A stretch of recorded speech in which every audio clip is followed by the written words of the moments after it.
Hello, Johnny London here once again, and today I'll be finishing up with the electrics before moving on to tackle the glazing.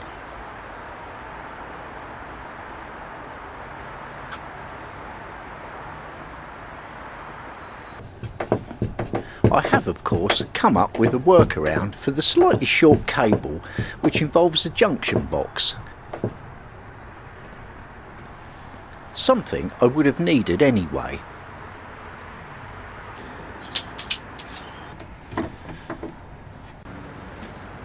Because I want to fit this external socket to the front of the cabin. Here will do.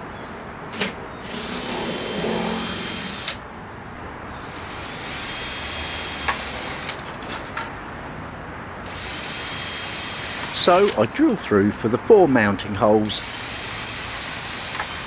like so,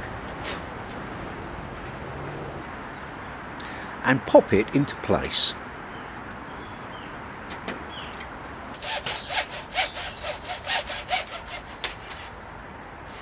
Next I cut up a bit of conduit that I had handy. It's not really the stuff that goes with the junction box, but what the heck.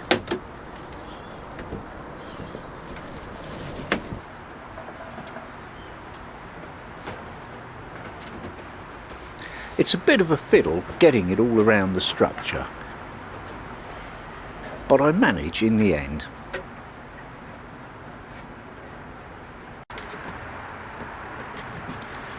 Well, I did have a longer bit of cable on standby should it be needed, but it's just nice that the offcut that I had happens to have just about done the job, with a little bit of fiddling of course.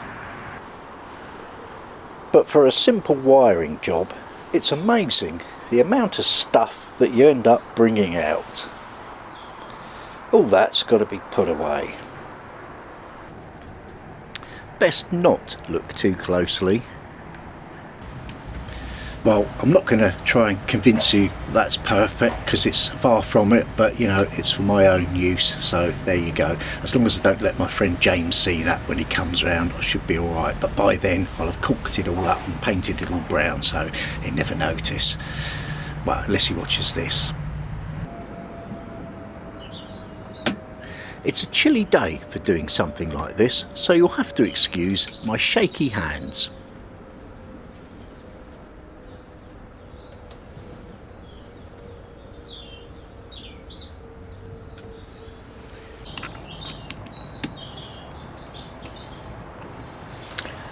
There's a couple of things to do in this actually when you're fiddling about with electrics. I mean, first of all, don't, unless you know what you're doing. But what I was going to say was, one of the things is when you put the wire into the screw terminal, be it on a socket or wherever, you have to make sure obviously that the wire's gone in properly so you get a good connection. But another thing you have to look out for is if you've only stripped a certain amount of insulation off the wire, sometimes it's possible to push the wire in further so that it goes past where the connection's being made and you end up clamping down onto the insulation. Now that may sort of work or not sort of work, because obviously the thing will just sort of graunch its way through the insulation, but what you may find is that's a place of high resistance and that could get hot, which could be a real problem. So you need to check, just sort of visually have a look at your wiring when you've done it and make sure that you're happy with it. The other thing is, when you've got all the bare ends there and you've got your live and your earth and your neutral, sometimes if you touch two of them together, even when the circuit's, obviously when the circuit's isolated, you shouldn't be doing it otherwise, you can cause the RCD or the MCBs, the other bits and bobs in the consumer unit, to trip out sometimes. Even though there's nothing on here, it can still sort of sense that there's been a short somewhere, and you know, you go back in later and find that your thing's tripped and you have to reset it, and then obviously go around and set all your clocks again, don't you?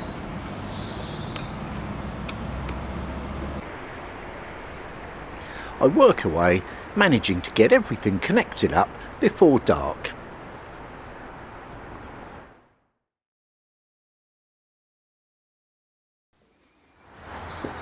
It's the next day now, and finally I can get on with fitting all of the glazing.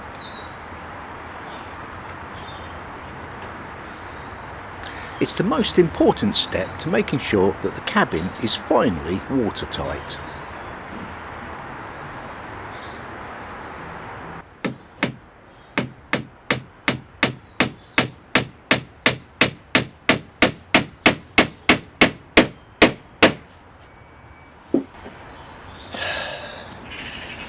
Right, well, that's one window in, only another, well, load to go, and it's a bit fiddly. You've got to be careful. I've reduced myself down to the tacking hammer. Looks the same as the other one, but it's not. The other one's like that, this one's like that.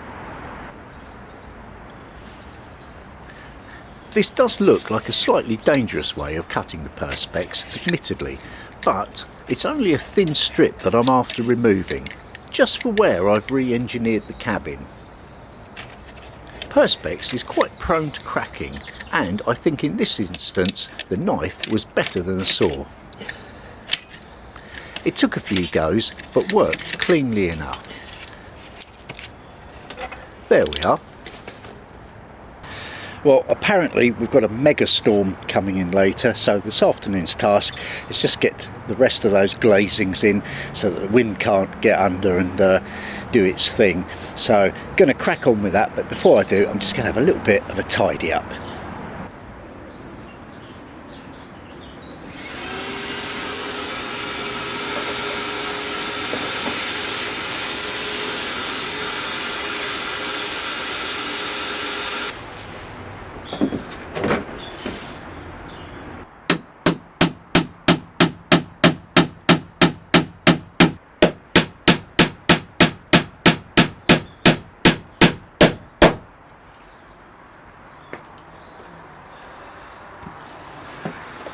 Well, all I was doing there was, because I've sort of redesigned the way the roof goes, there wasn't a piece of wood really at the top for the perspex to sit against, so I've just sort of nailed the bit in.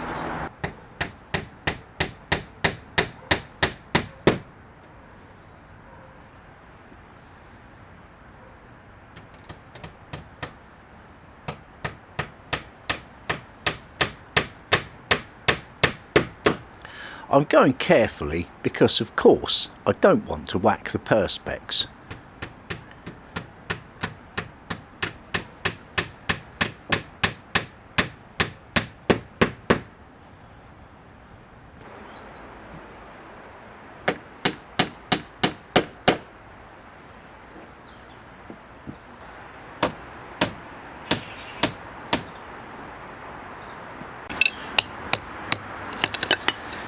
Well, I'm just having a bit of a scratch around now because I need a couple more bits of batten just to go sort of below a couple of places where I've rebuilt the panels where the windows are.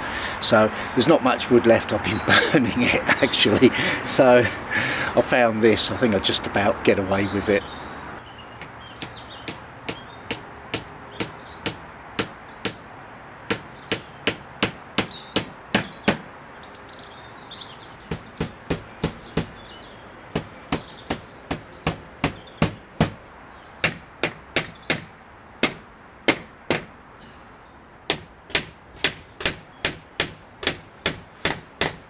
If it seems like a lot of nailing, that's because it is.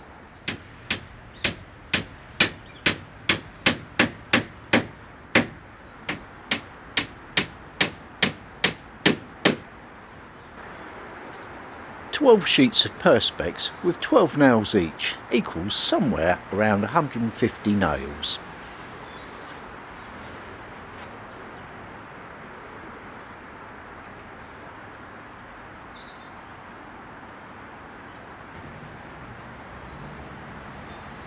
I'm using a bit of sealant here. It's my usual belts and braces approach to keeping the weather out.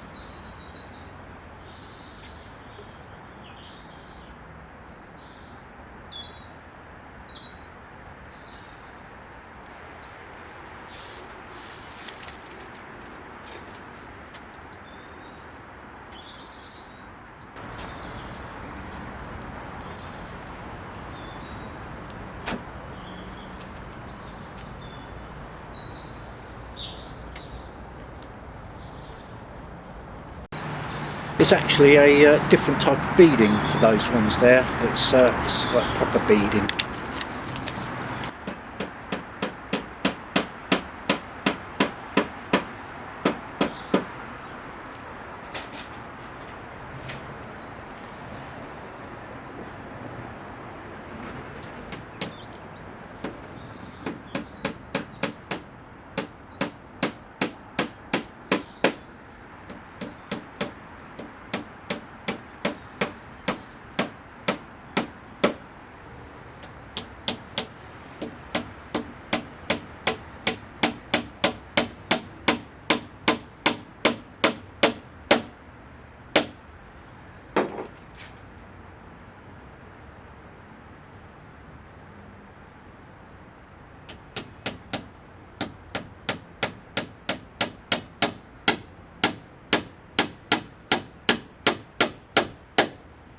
Well, another day, another darkness. Of course, I've got the power back on now, which does help a bit, doesn't it?